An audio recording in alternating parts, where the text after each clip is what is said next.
Alhamdulillah, wassalatu wassalamu ala rasulillah Sayyidina wa maulana Muhammad ibn Abdullah wa ala alihi wa sahbihi wa man tabi'ahu wa mawalah. Ashhadu an la ilaha illallah wahdahu la sharika lah wa ashhadu anna sayyidana Muhammadan abduhu wa rasuluhu la nabiyya ba'dah. Allahumma salli ala sayyidina Muhammadin an-nabiyil ummi wa ala alihi wa sahbihi وبارك وسلم.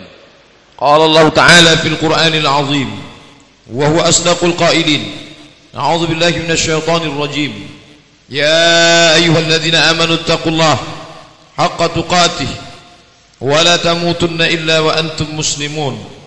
وقال تعالى في آية أخرى: يا أيها الذين آمنوا اتقوا الله وقولوا قولا سديدا يصلح لكم أعمالكم ويغفر لكم ذنوبكم ومن يطع الله ورسوله فقد فاز فوزا عظيما. عباد الله، أوصيكم ونفسي بتقوى الله وطاعته فقد فاز المتقون. Hadirin jamaah Jumat yang dimuliakan Allah Subhanahu wa taala.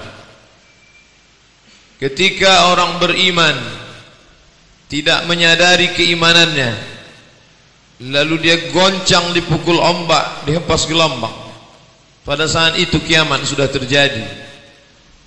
Dunia belum lagi kiamat, langit masih di atas, bumi masih di bawah, tapi isi dunia sudah kiamat. Halakam muru'un lam ya'rif qadrahu. Celaka orang yang tidak tahu siapa dirinya. Dia tidak mengenal perjuangan bangsa, tokoh-tokoh pendahulunya. Saat ini bila disebut Islam, maka identik dengan teroris, ekstremis, eksklusif. Bahkan yang lebih memalukan, guru takut bicara Islam di lokal, dosen malu bicara Islam di depan siswanya, karena dia akan dicap anti NKRI, tidak berjiwa kebangsaan, hanya membawa agama.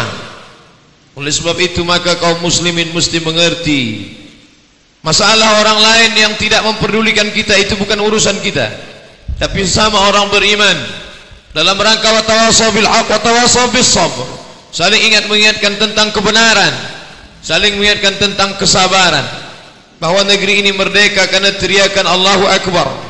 Bung Tomo di Surabaya meneriakkan kalimat Allahu Akbar. Tengku Umar di ujung Sumatera di Aceh meneriakkan Allahu Akbar. Sultan Hasanuddin di Sulawesi meneriakkan Allahu Akbar. Semua pejuang-pejuang ini berkata satu kata, Allahu Akbar. 17 Agustus bukanlah angka kebetulan. Dipilih nomor angka 17, simbol dari 17 rakaat salat orang beriman, menempelkan keningnya ke lantai keagungan Allah. Saat itu dia mengatakan Allahu Akbar, Allah Maha Besar. Dan saat itu dia tidak sedang lemah, walaupun dijajah oleh Belanda dengan meriapnya, dengan senjatanya, tapi kita dengan keberanian berkata Allahu Akbar. Mufti Saudi Arabia, yang saat ini dikenal dengan negara Saudi Arabia karena dipimpin oleh seorang bernama King Abdul Aziz, tapi jauh sebelum itu negeri itu belum disebut negeri Saudi Arabia, dia masih disebut negara Hijaz. Hijaz dipimpin oleh Syarif Umar Rafiq, Syarif Hussein. Para mufti Hijaz mengeluarkan fatwa, orang Sumatera, orang Kalimantan, kerajaan-kerajaan Melayu yang melawan Belanda, maka dia akan mati syahid. Bila dia mati syahid, maka dia tidak akan merasakan empat, dia tidak akan merasakan sakaratul maut, dia tidak akan merasakan sakitnya azab kubur, dia tidak akan dihisab, dan dia langsung masuk ke dalam surga. Semangat fatwa dari Jazirah Arab, dari Hijaz, itu yang membangkitkan kobar semangat jihad. Tapi lalu kemudian Belanda laknatullah alaih, datang seorang bernama Snok Orgronyi, mengusulkan agar dibuat sebuah penjara yang sampai hari ini masih tegak berdiri di Pulau Sabang, nun di ujung Sumatera. Mereka orang-orang Aceh yang menumpahkan darah, rela menghilangkan nyawanya, meninggalkan anak istrinya. Mereka tidak dianggap sebagai mujahid fisabilillah, mereka dianggap sebagai orang yang gila. Orang yang gila mesti masuk ke dalam penjara. Maka para pejuang yang meneriakkan Allahu Akbar itu dimasukkan ke dalam penjara karena dianggap sebagai orang yang gila. Bila dulu yang mengatakan kita gila adalah Belanda, kita tidak terlalu sakit hati. Tapi hari ini yang mengatakan kita gila meneriakkan Allahu Akbar adalah orang yang bahasanya sama dengan kita, warna kulitnya sama dengan kita. Maka kita mesti ingat kembali, negeri ini merdeka karena teriakan Allahu Akbar. Sultan Syarif Qasim, Sultan kebanggaan Melayu Riau, menyerahkan 13 gulden emas. Padahal rakyat Riau bukanlah orang yang kaya raya, tapi dia ikhlaskan itu semua. Demi apa? Demi negeri ini merdeka. Maka orang Riau adalah orang yang paling cinta NKRI. Walaupun Muslim Riau adalah negeri Islam, Melayu adalah Islam. Bila disebut Melayu adalah Islam, Melayu tidak dapat dipisahkan dengan Islam. Tapi kami tidak mengatakan Islam terpisah dari negeri ini. Negeri ini tidak pernah mengatakan ingin memisahkan diri, karena kami orang Melayu adalah orang-orang yang cinta kepada NKRI. Islam bukanlah sekedar terletak di ujung lidah, di tepi bibir. Maka sampai hari ini anak-anak bangsa ini membaca Pancasila, ketuhanan yang Maha Esa. Tidak satu pun orang Islam mengingkari itu. Tuhan mana yang dimaksud? Apakah Tuhan pokok kayu? Apakah Tuhan lembu? Apakah Tuhan batu? Apakah Tuhan berhala? Ketuhanan yang Maha Esa, Tuhan mana yang dimaksud? Baca pembukaan Undang-Undang Dasar 1945. Atas berkat rahmat Allah Subhanahu wa ta'ala, ketuhanan yang dimaksud dalam Pancasila ditafsirkan dalam mukaddimah Undang-Undang Dasar 1945 yang dibaca setiap anak dari sekolah dasar, SMP, SMA, pegawai negeri sipil membaca itu setiap Senin. Dulu itu dikatakan sampai hari ini atas berkat rahmat Allah Subhanahu wa ta'ala. Hari ini orang Islam lupa dengan sejarah bangsanya. Bukan Tuhan yang lain, bukan Tuhan yang terbuat dari batu, bukan terbuat dari kayu, tapi Tuhan yang Allah Subhanahu wa ta'ala. Itu diambil dari hadis Nabi sallallahu alaihi wasallam, la yudkhilal jannata ahadukum amalahu. Kamu tak masuk surga karena amalmu, bukan karena salatmu, bukan karena puasamu. Wala anta ya Rasulullah, engkau pun tidak masuk surga karena amalmu hai Rasulullah. Wala ana, aku pun tidak masuk surga karena amalku. Illa ayyataghammadani Allahu bi rahmatih. Aku masuk surga karena rahmat Allah. Aku masuk surga karena rahmat kasih sayang Allah. Itulah yang tertulis di preambul pembukaan yang menjadi kebanggaan kita atas berkat rahmat Allah Subhanahu wa ta'ala yang kuasa. Setelah itu barulah dikatakan dan keinginan luhur niat bangsa Indonesia karena ingin menghapuskan penjajahan di atas dunia. Hari ini kita merdeka. Apa yang terjadi? Umat ini difitnah, umat ini akan dikatakan teroris, umat ini akan dikatakan benci, umat ini dikatakan anti Pancasila. Umat ini adalah umat yang paling cinta kepada bangsanya. Semua yang menjajah negeri ini adalah orang-orang kafir. Belanda kafir, Jepang kafir. Mereka menyembah berhala, mereka menyembah hantu, menyembah lembu, menyembah pokok kayu. Tapi orang yang menyembah Allah Subhanahu wa ta'ala, dia tidak rela setetes darahnya tumpah hanya untuk dijadikan sama dengan para penyembah berhala. Oleh sebab itu, agama yang membebaskan manusia adalah agama Islam. Islam tidak pernah melakukan ekspansi politik, Islam tidak pernah melakukan penjajahan. Islam adalah futuhat, pembebasan. Maka kata yang tepat adalah futuhat. Apa yang dimaksud dengan futuhat? Islam membebaskan Mesir dari penyembahan berhala kepada menyembah Allah Subhanahu wa ta'ala.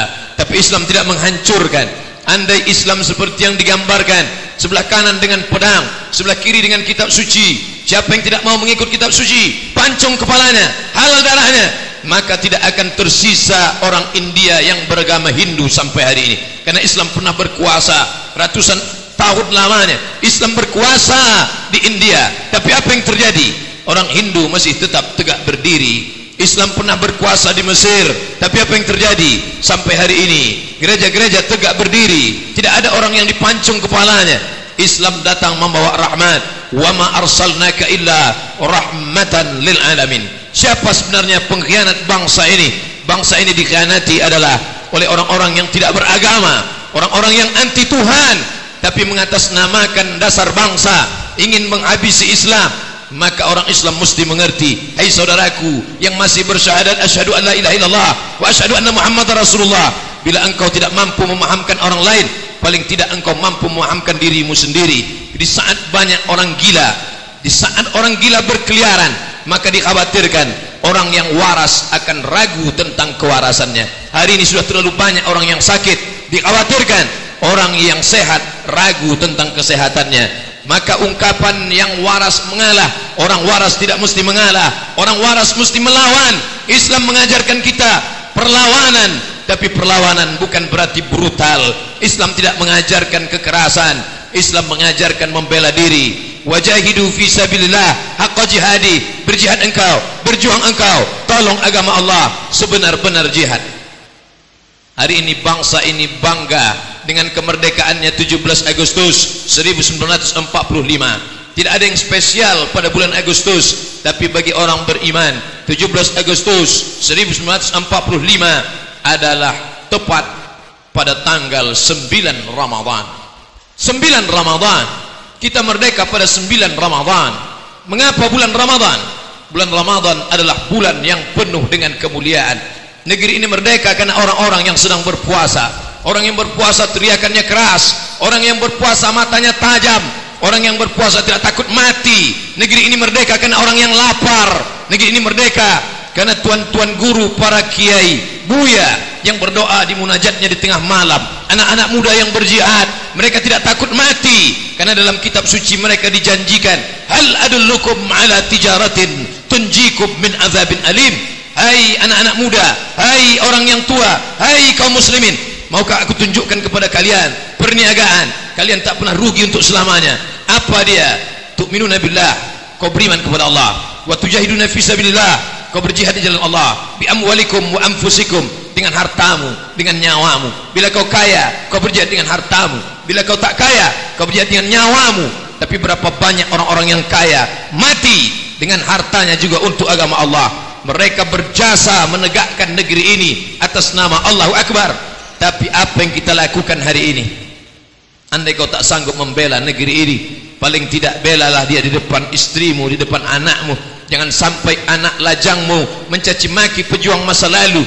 Jangan sampai mereka mengatakan agama bangsamu adalah agama yang anti NKRI.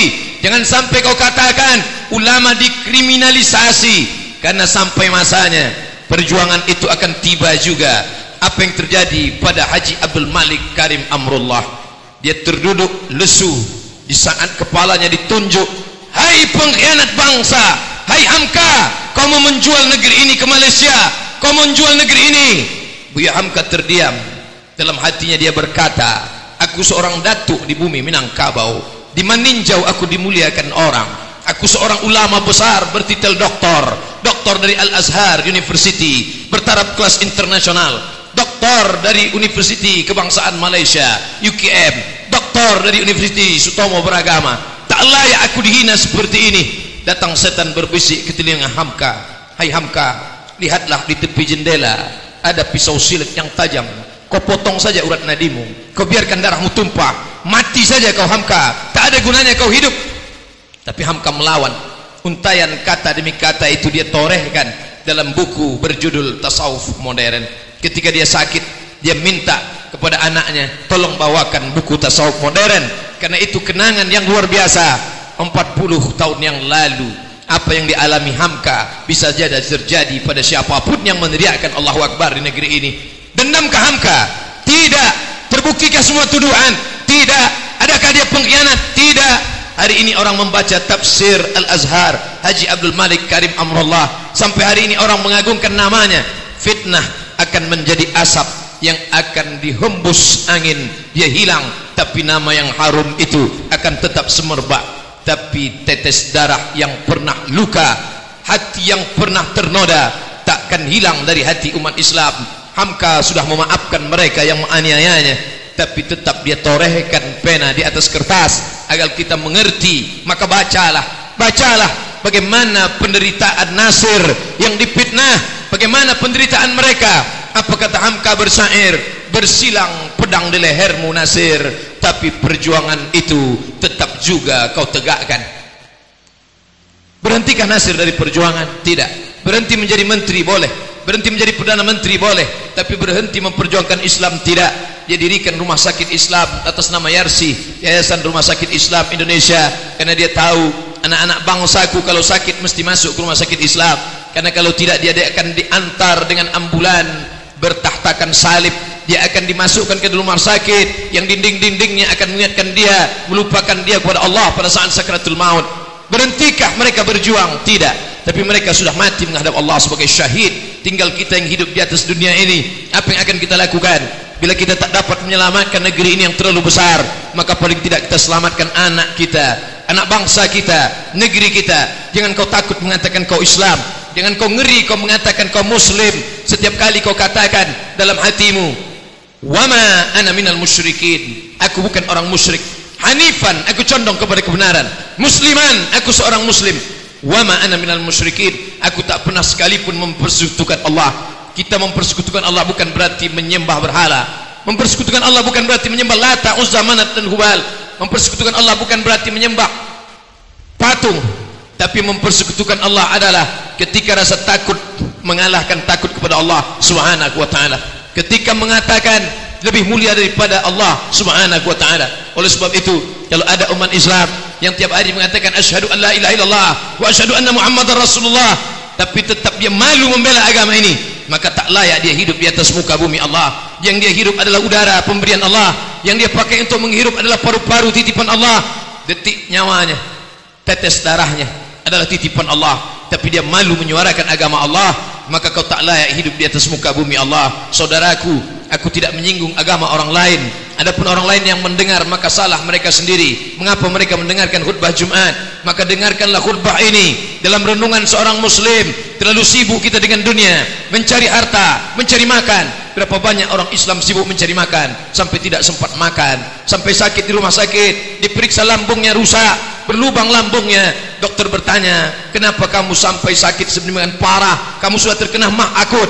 Dia akan menjawab, karena saya sibuk mencari makan. Begitulah hebatnya orang beriman. Orang beriman yang mengucapkan asyhadu an la ilaha illallah wa asyhadu anna Muhammadar Rasulullah, hidupnya bukan untuk makan. Kalau hidup hanya untuk makan, maka kucing kurap pun makan. Kalau hidup hanya untuk kerja, maka gajah yang dipakai untuk mengambil kayu dari hutan pun bekerja. Hidup adalah kerja, hidup adalah makan. Kulu, makanlah, wasrabu, minumlah, bekerjalah, wa qul i'malu, bekerjalah. Tapi jangan lupa, hidupmu ada visi misi. Kau mesti meninggalkan anak cucumu, bangsamu, negerimu dalam keadaan asyhadu an la ilaha illallah wa asyhadu anna Muhammadar Rasulullah. Datang seorang pengajar dalam penjara. Dia jumpai Sayyid Qutb yang tidak lama lagi akan digantung. Hai Sayyid Qutb, kau tak lama lagi akan digantung. Nanti bila sampai masanya kau akan digantung, jangan lupa kau ucapkan asyhadu an la ilaha illallah wa asyhadu anna Muhammadar Rasulullah, agar kau mati dalam keadaan husnul khatimah. Sayyid Qutb tersenyum. Aku dipenjara karena la ilaha illallah, aku akan digantung karena la ilaha illallah. Sedangkan engkau menjual la ilaha illallah karena untuk mendapatkan sesuap nasi. Lalu engkau ingin mengajari aku berkata la ilaha illallah. Layakkah engkau mengajarkan aku la ilaha illallah? Aku masuk ke dalam penjara ini karena la ilaha illallah. Sayyid Qutb, engkau ambil kertas, kau tulis di atas kertas itu, aku yang bertanda tangan di bawah ini. Sayyid Qutb, mohon maaf kepada Tuan Presiden karena aku sudah lancang. Maka bila kau mau minta maaf, kau tidak akan digantung, kau akan diringankan, kau akan dipenjara seumur hidup. Kau bisa hidup, kau bisa melihat istri dan anak-anakmu. Kalau kau menikah, kau akan bisa melihat karya-karyamu, kau bisa hidup panjang, tak perlu kau digantung. Sayyid Qutb menunjukkan telunjuknya, as-sabbabatul lati tashhadu an la ilaha illallah, telunjuk yang bersyahadat setiap hari asyhadu an la ilaha illallah wa asyhadu anna Muhammadar Rasulullah, tidak akan pernah mengaku kepada pemimpin yang zalim. Itulah iman. Iman penuh dengan pengorbanan. Tanya hatimu, tanya imanmu. Bila kau pernah berkorban, kau layak mengatakan asyhadu an la ilaha illallah wa asyhadu anna Muhammadar Rasulullah. Tapi kalau tidak, maka kau perlu malu mengatakannya. Tapi kalau kau tidak mengatakannya, kau akan mati dalam su'ul khatimah. Barakallahu li wa lakum fil Qur'anil azim, wa nafa'ani wa iyyakum bima fihi minal ayati wa dzikril hakim, wa taqabbala minni wa minkum tilawatahu innahu huwal ghafurur rahim. Allahumma salli wa sallim ala sayyidina Muhammadin sayyidil awwalin wal akhirin, wa sallim wa radiyallahu tabaraka wa ta'ala an kulli sahabati rasulillahi ajma'in.